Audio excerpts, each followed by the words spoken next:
জবগুরু 120 সাইটে কিভাবে আপনারা সাইন আপ করবেন বা রেজিস্ট্রেশন করবেন। তো তার জন্য আপনাকে যেটা করতে হবে, প্রথমে আমাদের সাইটের লিঙ্ক পাবেন। সেই লিঙ্কে থেকে যখন জয়েন করবেন, যদি কারো রেফার লিঙ্ক থেকে জয়েন করেন তাহলে সেই রেফারকারীর ইউজার নেম এই উপরে শো করবে। আর যদি আপনি কারো রেফার লিঙ্ক থেকে না জয়েন করে যদি আমাদের ডাইরেক্ট লিঙ্ক থেকে জয়েন করেন তাহলে কিন্তু উপরে এই রেফারকারীর ইউজার নেম এটা শো করবে না। ঠিক আছে, যদি কারো রেফার থেকে আপনি জয়েন করেন শুধু তার তখনই এই রেফারকারীর ইউজার নেম উপরে শো করবে। আর এটা চাইলে আপনি কাটতেও পারবেন না, ডিলেটও করতে পারবেন না। তো এটা আপনার কাটারও দরকার নেই, ডিলেটও করার দরকার নেই। তো তারপরে হচ্ছে আপনারা নিচে একটা ফর্ম পাবেন, এই ফর্মটা পূরণ করে রেজিস্ট্রেশন করতে হবে। তো তার জন্য আমি রেজিস্ট্রেশন করতে কি কি করতে হবে সবগুলো দেখাই দিচ্ছি। অনেকে এখানে একটু ভুলের কারণে রেজিস্ট্রেশন করতে পারে না, তো তারা একটু কষ্ট করে দেখে নেবেন, তাহলে আপনাদের আর কোনো ভুল হবে না। আপনারা খুব সহজে জবগুরু 120 সাইটে রেজিস্ট্রেশন করতে পারবেন বা সাইন আপ করতে পারবেন। তো বেশি কথা না বলে ভিডিওটা শুরু করি। আমাদের ফর্মটা কিন্তু অলরেডি পূরণ করা হয়ে গেছে, এখানে দেখতেই পারতেছেন। আমরা কিন্তু এই যে প্রথম নামের এখানে এমডি দিয়েছি, শেষ নামের এখানে কাউসার দিয়েছি। তো আপনারা এইভাবে দিবেন, আপনার প্রথম নামে নাম দিবেন, শেষ নাম দিবেন। তারপরে হচ্ছে আপনার ফোনে যে ইমেলটা থাকবে সেই ইমেলটা নির্ভুলভাবে দিবেন, যেভাবে আছে সেইভাবে। তারপরে আপনাকে যেটা করতে হবে, এখানে দেশ সিলেক্ট করতে হবে। এখানে দেখেন দেশ সিলেক্ট এখনও আমি করি নাই। আর তার নিচে হচ্ছে নাম্বার দিতে হবে, এখনও নাম্বার দেয় নাই। তো দেশ সিলেক্ট করার জন্য আপনাকে যেটা করতে হবে, এই দেশের এখানে ক্লিক করলে এখানে আপনারা অনেকগুলো দেশ পাবেন। তো এখান থেকে আপনি এই যে বাংলাদেশ সিলেক্ট করবেন। ঠিক আছে, বাংলাদেশ সিলেক্ট করে দিলাম। বাংলাদেশ সিলেক্ট করে দেওয়া হয়ে গেলে এখন কিন্তু এখানে বাংলাদেশি নাম্বার দেওয়ার অপশন চলে এসেছে। তো এখন আমাদেরকে এখানে নাম্বার বসাতে হবে। আমাদের নাম্বার বসানো হয়ে গেছে, এখানে দেখতে পারতেছেন আমরা কিন্তু নাম্বারটা বসিয়ে ফেলেছি। তার নিচে দেখতে পারতেছেন ইউজার নেম। ঠিক আছে, তো এই ইউজার নেমে অনেক সবাই ভুল করেন, তার জন্য আপনার সাইন আপটা হয় না বা সমস্যা হয়। ঠিক আছে, তো কি সমস্যা করেন সেটা আমি বলে দিচ্ছি। তার আগে বলে দিচ্ছি, তার নিচে হচ্ছে 6 সংখ্যার হচ্ছে পাসওয়ার্ড দিবেন, আর সেম পাসওয়ার্ড আবারও দিবেন এইখানে। ঠিক আছে, মানে যে সংখ্যার পাসওয়ার্ড উপরে দিবেন সেই একই পাসওয়ার্ড আবার নিচে দিবেন 6 সংখ্যার। ঠিক আছে, আর তার নিচে দেখতে পারতেছেন একটা বক্স আছে টিক মার্কের, এই বক্সটাতে টিক মার্ক করে দিবেন। তো আমি এখন টিক মার্ক করে দিচ্ছি। দেখেন আমি বক্সটাতে টিক মার্ক করে দিলাম।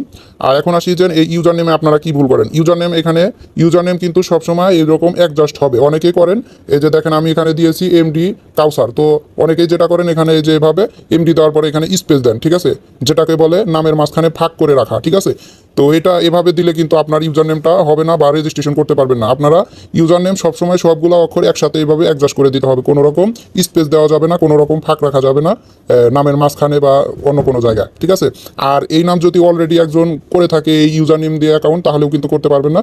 তো নামের লাস্টে আপনারা যেটা করবেন সেটা হচ্ছে কিছু সংখ্যা লিখে দিবেন, যেমন এই যে 57, আমি দিলাম 58। ঠিক আছে, তো এইভাবে কিছু সংখ্যা লিখে দিবেন, তাহলে দেখবেন আপনার সাইন আপ করতে কোনো সমস্যা আর হচ্ছে না। সাইন আপটা হয়ে যাচ্ছে, রেজিস্ট্রেশনটা হয়ে যাচ্ছে। তো সবশেষ আপনাকে ফর্মটা পূরণ করার পর এখানে যেটা করবেন, এখানে দেখতে পারবেন সবার নিচে রেজিস্ট্রেশন নাও নামের একটা অপশন আছে, এখানে আপনাকে ক্লিক করতে হবে।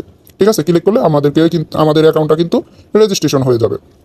আর আপনারাও অবশ্যই এই ইউজার নেমটা মনে রাখবেন। ঠিক আছে, তো এখন আমরা রেজিস্ট্রেশন করে নিচ্ছি। এই যে রেজিস্ট্রেশন নাও বাটনে ক্লিক করলাম। ক্লিক করার সাথে সাথে কিন্তু আমাদের ইউজার নেমটা আমাদের অ্যাকাউন্টটা কিন্তু সাইন আপ হয়ে গেছে। আর আমাদেরকে পারমিশন চাচ্ছে যে আমরা এই অ্যাকাউন্টটা সেভ করবো কিনা এই তথ্যগুলো। তো আপনারা এখানে সেভ দিয়ে দিবেন। ঠিক আছে, উপরে দেখতে পারতেছেন সেভ করার অপশন। তো এখানে ক্লিক করে সেভ করে দিবেন। যদি আপনার জিমেইল অ্যাকাউন্ট এই গুগলে অ্যাড করা থাকে তাহলে সেই জিমেইল অ্যাকাউন্টে সেভ করে নেবেন। ঠিক আছে, তো এইভাবে মূলত আমাদের অ্যাকাউন্টটা আপনার এই জবগুরু 120 সাইটে আপনারা অ্যাকাউন্ট সাইন আপ করতে পারবেন বা রেজিস্ট্রেশন করতে পারবেন। আর এর পরের ভিডিওতে, এই ভিডিওর নিচে আপনারা দেখতে পারবেন কিভাবে প্যাকেজ কিনে এই সাইট থেকে আর্নিং করবেন। ঠিক আছে, আর অবশ্যই আপনারা এই ইউজার নেমটা এই মুখস্থ রাখবেন।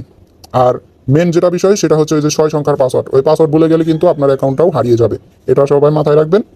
আর এই ইউজার নেমটা অবশ্যই মুখস্থ রাখবেন। আর জিমেল যেটা দিবেন ওটা অবশ্যই মনে রাখবেন, কারণ আপনি যদি ইউজার নেমটা ভুলে যান তাহলে আমাদের অ্যাডমিনদের কাছে আপনারা জিমেলটা দিলে আমাদের অ্যাডমিন আপনার ইউজার নেমটা বের করে দিতে পারবে। ঠিক আছে, আবার যদি আপনি এই জিমেল ভুলে যান, তাহলে যদি আপনার ইউজার নেম মনে থাকে তাহলে সেই ইউজার নেম দিয়েও আমাদের অ্যাডমিন আপনার জিমেল বের করে দিতে পারবে, কিন্তু আপনার পাসওয়ার্ড বের করে দিতে পারবে না। তো অবশ্যই যেটা মেন বিষয় সেটা হচ্ছে পাসওয়ার্ড। এই পাসওয়ার্ডটা আপনাকে অবশ্যই মনে রাখতে হবে, ভুলে গেলে আপনার অ্যাকাউন্টটাও চলে যাবে। আর ভুলে যদি না যাইতে চান, ওই যে অ্যাকাউন্ট করার পরে যে সেভ করার অপশন যেটা দিয়ে সেভ করে রাখলাম, ওটা দিয়ে সেভ করে রাখবেন।